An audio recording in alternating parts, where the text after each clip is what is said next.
भी किसी इंसान के पास में पैसा आता है तो पैसा अपने साथ में बहुत कुछ और लेकर आता है। कुछ इंसान तो पैसे को लेकर इस तरह से बावले हो जाते हैं, इस तरह से पागल हो जाते हैं, वो अपने जो भूतकाल है उसको भूल जाते हैं और भूलकर वो इस तरह से हो जाते हैं, वो दादागिरी करने लगते हैं। वो पैसे के बलबूते पर ये सोचने लगते हैं कि आज जो तू है वही है, तेरे सामने कोई कुछ भी नहीं है। दोस्तों, आज की घटना जो मैं आपको बताने जा रहा हूँ, इसमें एक किसान की कुछ ज़मीन बिकती है और ज़मीन की जो पैसा आता है वो 22 करोड़ रुपए होता है। जो उसका बेटा होता है, जो आज तक पढ़ लिख रहा था, वो तुरंत ही पैसे को देखकर इस तरह से बदल जाता है। वो पढ़ाई लिखाई छोड़ देता है, पढ़ाई लिखाई को छोड़कर वो अय्यासी करने लगता है। उसके पास बहुत सारा धन दौलत आ जाता है, वो गाड़ियां खरीद लेता है, इधर उधर वो दादागिरी करने लगता है। लास्ट में होता कुछ ऐसा है कि पैसे के बलबूते पर वो दो लोगों को मौत के घाट उतार देता है और सोचता है कि तेरा अब कुछ भी नहीं बिगड़ने वाला, तेरे पास तो अथाह पैसा है, तुझे तो कोई कुछ नहीं कर सकता। और जो उसकी पत्नी होती है वो पैसे के बलबूते पर ही अय्यासी करने लगती है, वो भी एक अय्यास बन जाती है। दोस्त, अगर आप भी पूरा मामला जानना चाहते हैं तो वीडियो को जरा सा भी स्किप ना करें। आइए दोस्तों, जानते हैं पूरा मामला क्या था। जय हिंद, आप देख रहे हैं APH न्यूज़ राहुल रावत के साथ। तो दोस्तों, आज की जो हकीकत की घटना आपको बताने जा रहा हूं, हरियाणा में गुरुग्राम पड़ता है और इसी का पालम बिहार थाना क्षेत्र है। इसी के अंतर्गत एक गांव आता है, दौलताबाद का इलाका। ये दौलताबाद इलाके की हकीकत की घटना है। यहाँ पर देवेंद्र सिंह जो सेना में सूबेदार के पद पर होते हैं, उनकी जो ड्यूटी होती है वो सिक्किम में होती है। उनकी पत्नी का नाम होता है बिमला देवी और उनके दो बेटे होते हैं। एक का नाम होता है सचिन, दूसरे का नाम होता है मोहित। सचिन की उम्र 24 साल होती है, मोहित की उम्र 21 साल होती है। जो देवेंद्र की पत्नी होती है, इसका एक भाई होता है जिसका नाम नाहर सिंह, जो इस्लामपुर का रहने वाला होता है। उसके पास भी धन दौलत की कोई कमी नहीं होती। ये शादी नहीं करता और अपनी बहन के साथ ही रहा करता है। इसकी 3 बहन होती हैं, जो बड़ी होती हैं, सबसे छोटी वाली बिमला होती है। इसी के साथ यानी देवेंद्र के घर पर ये अपने भांजों के साथ रहा करता है। 25 अगस्त 2015 को गुरुग्राम शाम को 7 बजे का ये पूरा वाकया होता है। नाहर सिंह अपने भांजे मोहित और उसी के एक दोस्त के साथ गुड़गांव के सेक्टर 25 में एक पब के अंदर कॉफी पी रहा होता है। तभी वहां पर जो मोहित होता है, इसका एक दोस्त आ जाता है जिसका नाम अभिषेक होता है। इसके 3 दोस्त और होते हैं। अभिषेक के एक का नाम मन्ना, दूसरे का दीपांकर और तीसरे का नितेश। यानी कि 4 लोग वहां पर आ जाते हैं और 4 लोग वहां पर पहुंचने के बाद मोहित और अभिषेक जब आमने सामने होते हैं, दोनों की आपस में पहले तो कुछ कहा सुनी होती है और कहा सुनी होने के बाद जब तक और लोग को समझ पाए, तुरंत ही अभिषेक एक पिस्टल निकालता है और मोहित के ऊपर ताबड़तोड़ गोलियां चला देता है। जैसे ही गोलियों की आवाज पब में सुनाई देती है, पब में इधर उधर चिल्ला चोट हो जाती है, लोग इधर उधर भागने लगते हैं और तुरंत ही उनमें से एक व्यक्ति पुलिस को खबर कर देता है और इधर जो अभिषेक होता है अपने 3 दोस्तों को लेकर वहां से फरार हो जाता है। जो मामा होता है नाहर सिंह, इधर मोहित को देखता है तो मोहित की हालत बहुत ही ज़्यादा खराब होती है। तुरंत ही उसे अपनी गाड़ी में बिठाकर उसे नज़दीकी हॉस्पिटल में ले जाता है। पुलिस उसका पीछा कर रही होती है, पुलिस उसके साथ साथ पहुँच जाती है और जैसे ही मोहित हॉस्पिटल में पहुँचता है, डॉक्टर साहब उसे मृत घोषित कर देते हैं। अब पुलिस के लिए बड़ा सवाल कि इसको मारने वाला कौन है। इधर जो मामा होता है नाहर सिंह, वो साफ बता देता है कि इसका एक दोस्त है जिसका नाम अभिषेक है, उसके साथ 3 लोग और आए थे, इन्होंने इसके ऊपर गोली चलाई, अभिषेक ने इसको गोली से मारा है। उसके बाद पुलिस वहां के CCTV कैमरों को खंगालती है, तमाम तरह की वहां पर कोशिश करती है। CCTV कैमरों में साफ दिखाई देता है कि अभिषेक अपने दोस्तों के साथ आया है और अभिषेक ने ही मोहित के ऊपर गोली चलाई है। अब तुरंत ही पुलिस अपने खबरियों को काम पर लगा देती है और हिमगिरी चौक से इन सभी लोगों को गिरफ्तार कर लिया जाता है। गिरफ्तार होने के बाद जब इनसे पूछा जाता है कि तुमने मोहित को क्यों मारा, इसके ऊपर क्यों गोली चलाई, तो एक बहुत बड़ी कहानी वो बताता है, जिस कहानी को सुनकर हर कोई व्यक्ति सोचने के लिए मजबूर हो जाता है कि ऐसा भी इंसान कर सकता है। अभिषेक के जो पिता होते हैं उनका नाम होता है भानमल और ये धनवापुर गांव के रहने वाले होते हैं। जो भानमल होते हैं उनकी कुछ जमीन 2012 में बिकती है और वो करीब 22 करोड़ रुपए की जमीन बिकती है। अभिषेक उस समय पर पढ़ाई लिखाई किया करता था, लेकिन जब जमीन इस तरह की इतने पैसों की बिक जाती है तो अभिषेक उसी दिन से पढ़ाई लिखाई को छोड़ देता है और फिर वो एक इस तरह का बन जाता है कि वो अय्यासी करने लगता है, पबों में जाने लगता है, गुंडागर्दी करने लगता है, जो उसका मन करे वो वही करता, क्योंकि पैसे की उसके पास कोई कमी नहीं होती। और उसके बाद इसकी दोस्ती भी मोहित के साथ हो जाती है। इधर जो मोहित होता है उसका मामा बहुत सारे पैसे मोहित के ऊपर लुटाने लगता है, और जो इसका मामा होता है वो मोहित को नेता बनाना चाहता है, और इसकी फ्राक में वो उसको इतने पैसे दे देता जो आम लोगों के पूरे महीने के खर्चे होते हैं, वो एक दिन में ही उससे ज़्यादा पैसा उस पर उड़वा दिया करता। इधर मोहित के भी हाव भाव पैसों के चक्कर में इस तरह से बढ़ जाते हैं, और इधर अभिषेक भी बहुत ज़्यादा पैसे वाला होता है। अभिषेक का दोस्त एक और होता है जिसका नाम होता है विक्की, और वो भी इनके साथ इसी तरह से पब में घूमा करता है। जो विक्की होता है वो एक लड़की से प्यार प्रसंग में आ जाता है, और लड़की का नाम होता है मानसी, जिसकी उम्र 21 साल होती है,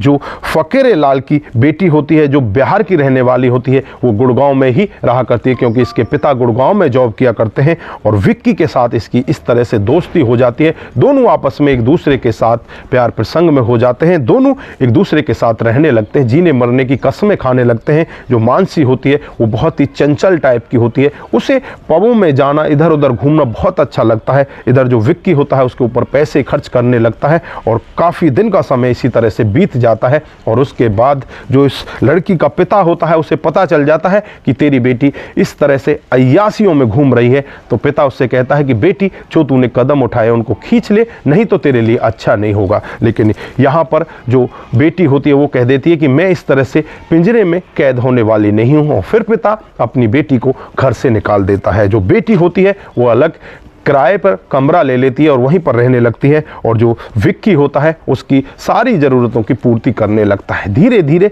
ऐसे ही कुछ समय बीत जाता है, और कुछ समय के बाद जो मानसी होती है वो रुकने वाली नहीं होती, उसका मन अब विक्की से ऊब जाता है, वो दूसरे लोगों की तलाश करने लगती है। विक्की उससे लड़ाई भी करता है, और लड़ाई करके फिर वो विक्की से अलग हो जाती है। उसके बाद अब दखल अंदाजी होती है अभिषेक की। ये मानसी होती है पब में जाने लगती है, और एक दिन पब में जब अभिषेक इस लड़की को देखता है तो इसकी खूबसूरती का दीवाना हो जाता है, और इसके साथ बातचीत करने लगता है, और बातचीत का सिलसिला इस कदर आगे बढ़ता है, दोनों एक दूसरे के साथ जीने मरने की यहाँ भी कसमें खाने लगते हैं। ये मानसी पहले एक लड़के के साथ खा चुकी थी, लेकिन आज दूसरे लड़के के साथ भी उसको पता चलता है कि अभिषेक के पास तो बहुत ज़्यादा धन है, ये तो बहुत धनवान है, ये तेरी हर एक इच्छा की पूर्ति करेगा। और उसके बाद ये अभिषेक के साथ रहने लगती है, और अभिषेक के साथ चुपचाप अप्रैल 2012 में ही ये कोर्ट मैरिज कर लेती है। अब कोर्ट मैरिज करके अभिषेक के साथ ये रहने लगती है, लेकिन इधर विक्की को पता चलता है, तो विक्की अभिषेक से कहता है कि दोस्त तूने मेरे साथ में बहुत दगाबाजी की, तूने अच्छा नहीं किया, तूने मेरी जो गर्लफ्रेंड है उसको अपनी पत्नी बना लिया, ये अच्छी बात नहीं है। उसके बाद विक्की इससे कहता है कि ये अच्छी नहीं है, इसने मेरे को धोखा दे दिया, ये तेरे को भी धोखा दे देगी। लेकिन अभिषेक यहाँ पर पैसे के बलबूते पर इस तरह से पागल होता है, वो कुछ भी नहीं सुनता, और जो इसकी पत्नी बन जाती है जिसका नाम मानसी होता है, वो मानसी भी फिर पबों में घूमने लगती है। इधर अभिषेक उससे कहता है कि तू पब में क्यों जाती है, तेरी जो इच्छा है मैं तुझे यहीं पर पैसे दे दूंगा। लेकिन यहाँ पर अब जो मानसी होती है वो कहने लगती है कि मैं एक ऐसा पंछी नहीं हूँ जो किसी पिंजरे में कैद हो जाऊँ, मैं तो आज़ाद पंछी हूँ, मेरा मन जहाँ करेगा मैं वहाँ उड़ूंगी। अब इस तरह की बात जब अभिषेक सुनता है तो अभिषेक को बहुत ही ज़्यादा गुस्सा आता है।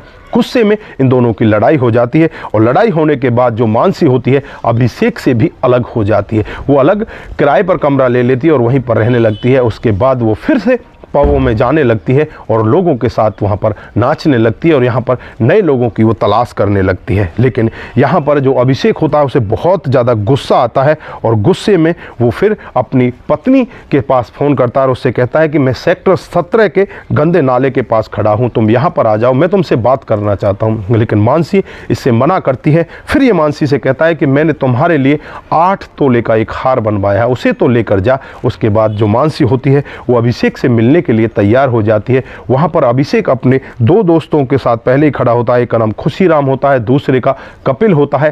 3 वहां पर खड़े होते हैं, और फिर यहाँ पर अभिषेक मानसी को समझाने लगता है, उससे कहने लगता है कि तुम अब इस सब को छोड़ दो, तुम वापस मेरे जीवन में आ जाओ, ये अच्छी बात नहीं है, नहीं तो तुम्हारे लिए अच्छा नहीं होगा। मानसी यहाँ पर फिर वही बात दोहराती है कि मैं पिंजरे में कैद होने वाला पक्षी नहीं हूं, मैं पिंजरे में कैद नहीं हो सकती, मेरा जहां मन करेगा मैं वहां पर जाऊंगी। अब अभिषेक को बहुत ही ज़्यादा गुस्सा आता है और गुस्से में उसके गले पर तेजधार हथियार चला देता है, जिससे उसकी वहीं पर मौत हो जाती है। जो इसके दो दोस्त होते हैं यहाँ पर मानसी की डेड बॉडी को उठाते हैं, उठाकर उसे गंदे नाले में फेंक देते हैं और 4 दिन के बाद 9 जुलाई 2014 को लोगों को एक नाले में तैरती हुई डेड बॉडी मिलती है, जिसका चेहरा बुरी तरह से फूल जाता है। और जब लोगों से उसकी शनाख्त कराई जाती है तो कोई भी उसकी शनाख्त करने के लिए नहीं आता। उसके बाद ये मामला वहीं पर रफा दफा हो जाता है, पुलिस उसका वहीं पर अंतिम क्रियाक्रम कर देती है और ये फाइल सदा सदा के लिए बंद हो जाती है। किसी को यही नहीं पता चलता कि ये लड़की मरने वाली कौन है। उसके बाद मामला इसी तरह से चलता रहता है और जब पुलिस इससे पूछती है कि तुमने ये मानसी की कहानी तो हमें बता दी, लेकिन पूरी कहानी नहीं बताई कि तुमने मोहित को क्यों मारा था, फिर वो बताते हैं कि मोहित ने एक दिन मेरे ऊपर टंच कसा था कि तू तो इस तरह की आवारा लड़की के साथ रहता है, तेरी पत्नी तो अय्यास है, तू इस तरह की अय्यास पत्नी के साथ रहता है। मुझे बहुत ही ज़्यादा गुस्सा आता है और मुझे लगता है कि पुलिस तेरा कुछ भी नहीं बिगाड़ सकती। तुझने मानसी को मार दिया तो इसको मारने में तेरा क्या बिगड़ेगा, कुछ भी नहीं होगा, तुझे कोई कुछ नहीं बिगाड़ सकता। और फिर मैं पब में जाकर इसके ऊपर ताबड़तोड़ गोली चला देता हूँ। दोस्तों, जब पुलिस वाले पूरी घटना सुन रहे होते हैं तो पुलिस वाले भी इस घटना को सुनकर एक बार के लिए सोचने के लिए मजबूर हो जाते हैं कि पैसे की चकाचौंध में आदमी किस तरह से पागल हो जाता है। यहाँ पर व्यक्ति जिसका नाम अभिषेक होता है पैसे की चकाचौंध में इस तरह से पागल हो जाता है। पहले तो जो कोर्ट मैरिज करके अपनी पत्नी के साथ आया था उसे मौत के घाट उतार देता है और दूसरा ये अपने दोस्त को भी गोली मारकर उसे मौत के घाट उतार देता है। ये सोचता है कि तुझे कोई पकड़ने वाला नहीं है, लेकिन बुराई का अंत बुरा ही होता है। दोस्तों, यहाँ पर 3 लोगों की जीवन हमेशा के लिए खराब हो जाते हैं। जो अभिषेक होता है उसके जो और दोस्त होते हैं मन्ना, दीपंकर, नितेश, उन सभी लोगों को गिरफ्तार कर लिया जाता है और लेती है। गिरफ्तार करने के बाद उन्हें जेल में बंद कर देती है। लेकिन यहाँ पर एक क्राइम के उजागर होने से दूसरा क्राइम भी उजागर हो जाता है। इस घटनाक्रम को सुनाने का उद्देश्य सिर्फ आप लोगों को जागरूक करना है, आपको बताना है कि पैसे की चकाचौंध में इस तरह से पागल होना आपके लिए ही हानिकारक होगा। अगर किसी के पास इस तरह से जमीन बिक जाती है, इस तरह से पैसा भी आ जाता है, तो इस तरह से अगर आप पागल हो जाओगे, इस तरह से अगर आप कदम उठाने लगोगे तो आप भी एक ना एक दिन जेल के अंदर ही बंद होगे। क्योंकि दोस्तों, क्राइम चाहे कितने ही सातिर तरीके से किया जाए, लेकिन क्राइम छुपता नहीं, कहीं ना कहीं वो अपना इसी तरह का सबूत छोड़ जाता है। दोस्तों, यहाँ पर खुद अभिषेक ने अपना जुर्म कबूल किया कि उसने अपनी पत्नी को भी मारा था और उसने आज अपने दोस्त को भी इस तरह से मौत के घाट उतार दिया। दोस्तों, आप जहां भी रहें सतर्क रहें, सावधान रहें और ऐसे क्राइम को अपने आसपास ना होने दें। नमस्कार, जय हिंद।